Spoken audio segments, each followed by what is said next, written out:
Assalamualaikum warahmatullahi wabarakatuh. Saya Talita Hana dari kelas 12-3.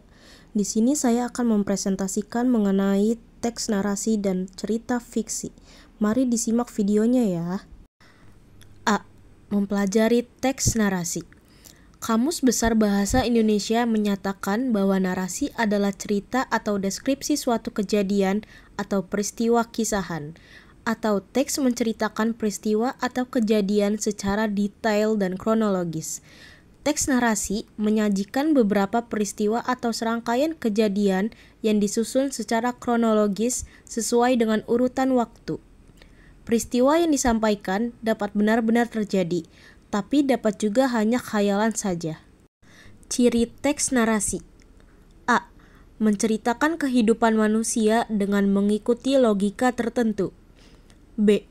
Rangkaian peristiwa yang diceritakan dapat merupakan kisah nyata, imajinasi, maupun gabungan keduanya. C.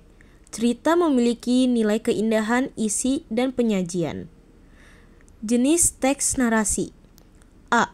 Narasi ekspositoris, bertujuan untuk menyampaikan informasi mengenai suatu peristiwa dengan tepat dan jelas, serta dapat memperluas pengetahuan pembaca. B. Narasi artistik, dapat bersifat fiksi maupun non-fiksi. Narasi artistik menceritakan sebuah kisah dengan tujuan menghibur dan memberikan pengalaman yang indah atau estetik kepada pembaca. B. Mengidentifikasi perwatakan tokoh cerita.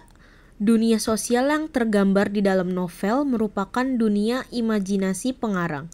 Namun, faktor-faktor yang terjadi di dunia nyata dapat menjadi acuan pengarang berdasarkan subjektivitasnya untuk menulis cerita. Misalnya, peristiwa perundungan. Faktor-faktor penyebab dan akibat perundungan dapat menginspirasi pengarang dan menuliskan ke dalam karyanya. Selanjutnya, menulis resensi berdasarkan perwatakan tokoh. Hasil menganalisis perwatakan tokoh cerita dapat digunakan untuk menulis resensi novel. Resensi novel merupakan timbangan atau bedah novel.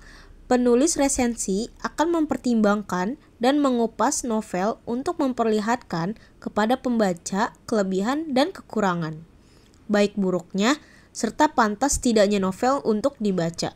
Dengan menulis resensi novel, kamu telah memberikan ulasan dan tanggapan terhadap novel yang diresensi.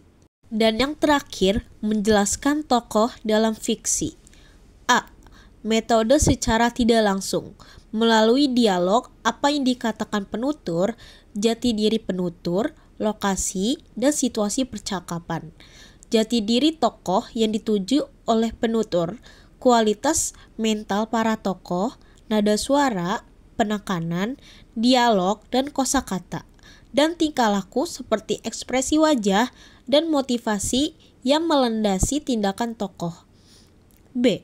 Metode telaah karakteristik. Melalui sudut pandang atau point of view, sudut pandang akan memperjelas pemakaian metode diaan, akuan, dramatik, dan campuran serta masuknya teknik arus kesadaran ke dalam teknik sudut pandang.